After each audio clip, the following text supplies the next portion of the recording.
What up? I am Chet Popelka. This is the Braves TomaBlog, and I am here to tell all of you Braves fans and baseball fans it is the start of spring training.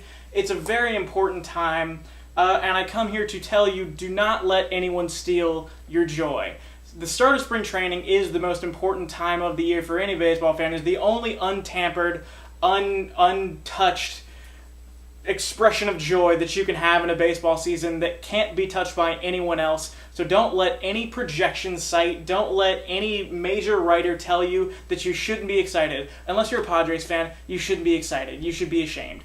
But I can tell you I am a YouTuber for the Atlanta Braves. I have a channel about the Braves. Thus, I have been receiving comments all throughout the season, all throughout the offseason from the biggest of Braves fans with just uncensored, irreconcilable excitement for the 2017 season, and I'm telling you that that's justified. I'm telling you, don't let anyone tell you otherwise, that you shouldn't be excited for the season, because people will. And you know what? Braves country is on a huge winning streak. And that's something new, that's something you haven't experienced in a while, that this organization is on a winning streak. Not only did they win 12 of their last 14 games of the season, but they've continued that winning streak into the offseason. They've signed Bartolo Colon, they've signed R.A. Dickey, they've signed Jaime Garcia, and they've extended Ender Inciarte, and now they've added a multiple-time All-Star Gold Glove winning second baseman in Brandon Phillips. You should be excited. This team is exciting.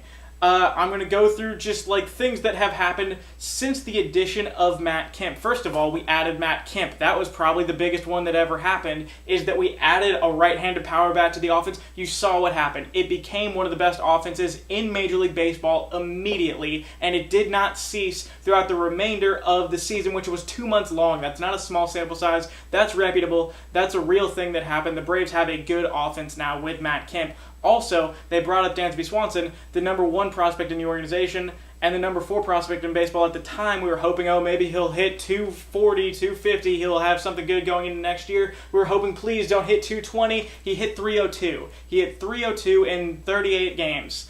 Freddie Freeman was having a solid second half. He was a very good second half. You added Matt Kemp, he became the best hitter in baseball in the last 2 months of the season. Ender Inciarte also went on his tear, had multiple double-digit game hitting streaks in the second half, was one of the best on-base players in baseball during that time. Then they added Bartolo, Dickey, all of those guys, and they're moving into his new stadium. You try to contain the excitement of Atlanta Braves fans. You can't, and you shouldn't.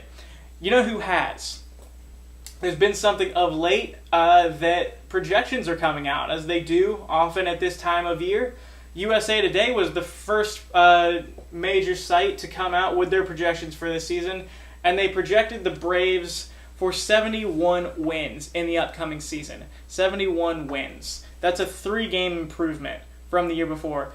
It's worth noting, from 2015 to 2016, the Braves had a 3-game improvement, and they needed to win 12 of their last 14 in order to get that 3-game improvement. A 3-game improvement is pretty poor for all the moves that this team has been making in order to be better in the upcoming season. You know why they're projected to win 71 games? Is because the projections do not favor Atlanta. They have been unkind to them for the upcoming season, just going off the steamer. Matt Kemp is projected to have 11 fewer home runs and 24 fewer RBIs in the upcoming season. Freddie Freeman is projected to go down from the 302 hitter that he was to the 275 hitter that they think that he is, with 8 fewer home runs, and they projected that he would go from 6.1 wins above replacement to 3.5, so basically cutting his WAR in half. Dansby Swanson, they say, is a 259 hitter, not the 302 hitter that you saw in 38 games. Oh, and also some news for you.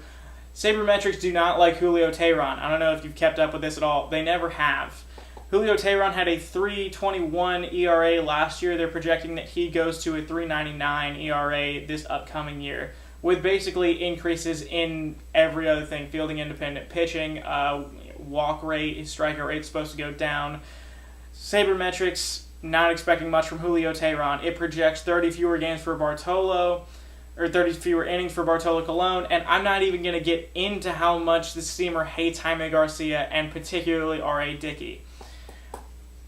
I'm a Braves YouTuber, I'm a Braves fan. You're not going to steal my joy, and I am here to tell all of the Braves fan subscribers, this team is better than 71 wins. This team is not a 71-win team. I don't know how good they are, and no one will until they have that amount of wins. This is not a 3-game improvement from the year before. And I can tell you that the Steamer has all of the statistics that I can only look at. I can't possibly put those projections together in my head. I can tell you that the Steamer did not see Matt Kemp change an offense from one of the worst in baseball history, to one of the best in baseball upon arriving last year. I can tell you that the Steamer didn't watch Freddie Freeman transform into a pretty good player with a steady increase to the best hitter in baseball in the last 2 months. I can tell you that they didn't see Dansby Swanson show up and bring a new level of handsomeness that the team hasn't seen before, and a winning attitude that hasn't been seen in Atlanta in, I can't even name that one, because I don't think that 2013 team was a winning attitude. I can tell you that it didn't see Ender Inciarte get healthy and become the hitter that Ender Inciarte was supposed to be, and more. I know it didn't see him getting on base all the time and scoring runs as soon as he had players behind him that could hit in front of or behind him. I can tell you that it didn't see Nick Markakis turn things on when he got out of the 4-hole and into the 5-hole where he should be as a left-handed hitter, not the protection for Freddie Freeman. When he got into the 5-hole, he had an 811 OPS. I can tell you that it didn't see Julio Teheran hold down the entire team for the first half. I can tell you that it looked at his numbers and said, like, they're not as good as they're saying that they are. It didn't see him be the most steady player on this team for an entire half the season, the only all-star, and the only guy that the team could count on coming out every 5 days and pitching a gym, which he consistently did. I can tell you that it didn't see Mike Fultonevich go from a player that could throw the baseball to a player that could pitch the baseball. He was an incredibly different player at the end of the season than he was at the beginning of it. It didn't see him reach a new level. And now we're adding 2 Cy Young winners and a perennial Gold Glove winner. Do any of those accolades matter? Absolutely not. It doesn't account for this year at all. They're not the same players. I don't care. All of this is clearly spring training talk. This is the thing that you say halfway through February when your team just reports for spring training and it's sunny in Florida, and you know what? You get to be ecstatic. I'm telling you, be ecstatic. You should be ecstatic. And is this team a 90-win team? I really doubt it. I think that that's not likely. That would be a, 22-game jump?